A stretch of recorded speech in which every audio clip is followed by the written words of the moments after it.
کیا جدید دنیا میں فوجی طاقت کی اصل کامیابی جنگ جیتنا ہے یا جنگ شروع ہونے سے پہلے ہی نتائج طے کر دینا؟ آج ریاستیں اپنی فوج صرف لڑنے کے لیے نہیں بناتی۔ اصل کھیل وہاں شروع ہوتا ہے جہاں گولی چلتی ہی نہیں مگر فیصلے بدل جاتے ہیں۔ فوجی طاقت اب میدان جنگ سے زیادہ ذہن، معیشت، سفارتکاری اور وقت کے بہاؤ پر اثر ڈالتی ہے۔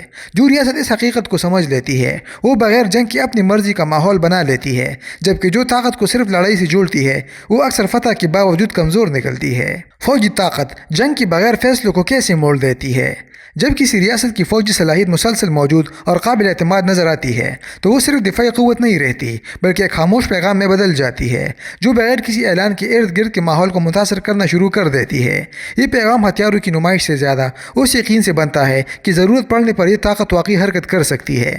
دوسرے ممالک جب اپنی خارجہ پالیسی، تجارتی فیصلے یا علاقائی حکمت عملی ترتیب دیتے ہیں تو وہ صرف اپنے مفاد کو نہیں دیکھتے بلکہ ممکنہ رد عمل کا اندازہ بھی شامل کرتے ہیں۔ یہی ذہنی حساب آہستہ آہستہ ان کے انتخاب کی حدود طے کرنے لگتا ہے، کیونکہ ہر خطرناک قدم کے ساتھ ممکنہ قیمت بھی نظر آنے لگتی ہے۔ اس عمل میں کوئی جنگ نہیں ہوتی مگر فیصلوں کی سمت بدلنے لگتی ہے اور مذاکرات پہلے ہی ایک خاص دائرے کے اندر محدود ہو جاتے ہیں۔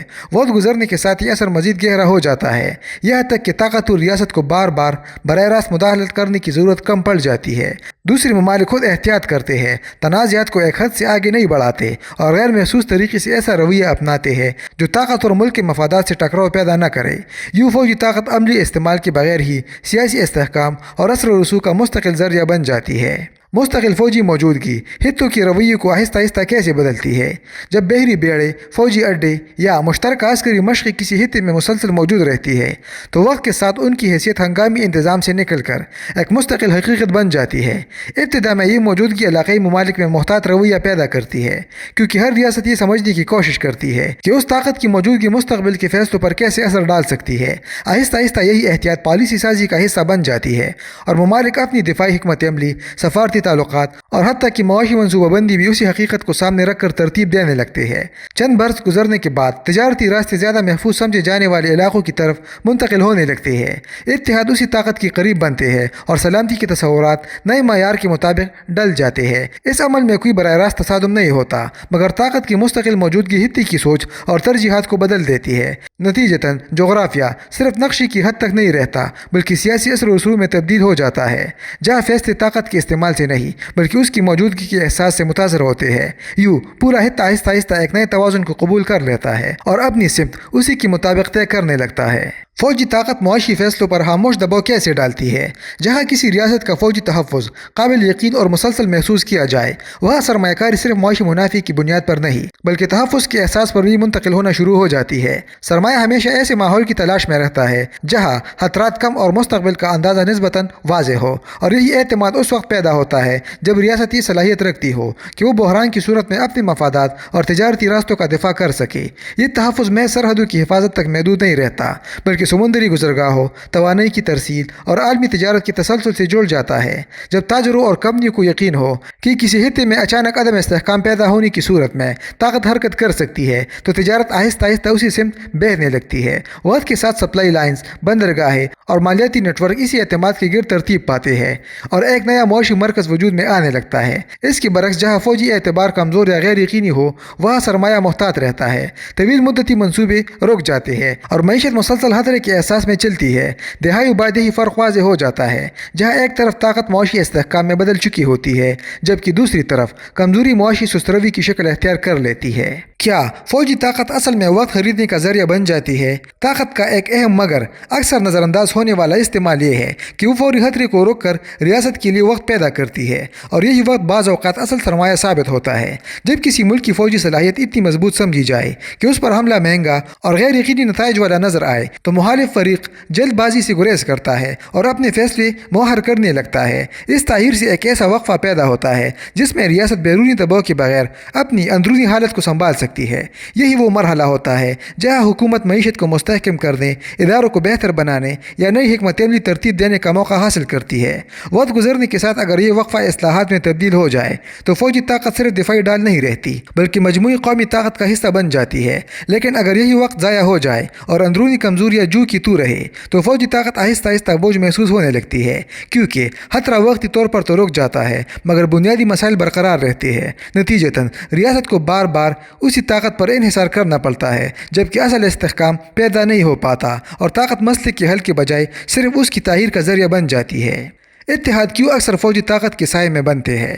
کوئی بھی ریاست مکمل تنہائی میں طویل عرصے تک محفوظ نہیں رہ سکتی، اسی لیے عالمی نظام میں اتحاد فطری طور پر بنتے ہیں، مگر حقیقت میں یہ اتحاد مشترکہ نظریات سے زیادہ اعتماد اور قابل یقین تحفظ پر قائم ہوتے ہیں۔ جب کوئی بڑی طاقت مسلسل اپنی موجودگی برقرار رکھتی ہے اور وقتاً فوقتاً یہ ظاہر کرتی ہے کہ وہ ضرورت پڑنے پر رد عمل دینے کی صلاحیت رکھتی ہے، تو چھوٹے اور درمیانے ممالک اپنی سلامتی کی حساب کتاب میں اس عنصر کو شامل کرنا شروع کر دیتے ہیں۔ ابتدا میں یہ تعلق صرف دفاعی تعاون یا مشترکہ مشقوں تک محدود رہتا ہے، مگر آہستہ آہستہ پالیسی سازی، سفارتی موقف اور علاقائی فیصلے بھی اسی اعتماد کی گرد ترتیب پانے لگتے ہیں۔ چند برسوں بعد یہی تعلق رسمی معاہدے سے آگے بڑھ کر سیاسی ہم آہنگی میں بدل جاتا ہے، جہاں اتحادی ممالک خود کو ایک وسیع سلامتی کے نظام کا حصہ سمجھنے لگتے ہیں۔ اس مرحلے پر بڑی طاقت کو ہر بحران میں براہ راست مداخلت کرنے یا فوج بھیجنے کی ضرورت کم ہو جاتی ہے، کیونکہ اس کی اتحادی ہوتی ایسے فیصلے کرنے لگتے ہیں جو مجموعی نظام کے استحکام کو برقرار رکھے۔ یوں فوجی طاقت کا اثر صرف اپنی سرحدوں تک محدود نہیں رہتا، بلکہ اتحاد کے ذریعے پھیل کر ایک ایسا نیٹ ورک بنا دیتا ہے جو بغیر جنگ کے اثر و رسوخ کو برقرار رکھتا ہے۔ فوجی طاقت دشمن کی منصوبہ بندی کو کیسے محدود کر دیتی ہے؟ طاقت کا سب سے مؤثر استعمال اکثر وہی ہوتا ہے جو براہ راست دکھائی نہیں دیتا بلکہ احساس کی سطح پر کام کرتا ہے۔ جب کسی ریاست کی فوجی صلاحیت مکمل طور پر واضح بھی نہ ہو مگر اتنی قابل یقین ہو کہ اس کا رد عمل خطرناک محسوس ہو، تو مخالف ملک اپنی منصوبہ بندی میں مسلسل احتیاط شامل کرنے پر مجبور ہو جاتا ہے۔ اسے ہر ممکن صورتحال کے لیے تیاری رکھنی پڑتی ہے، چاہے وہ حملہ نہ بھی کرنا چاہتا ہو۔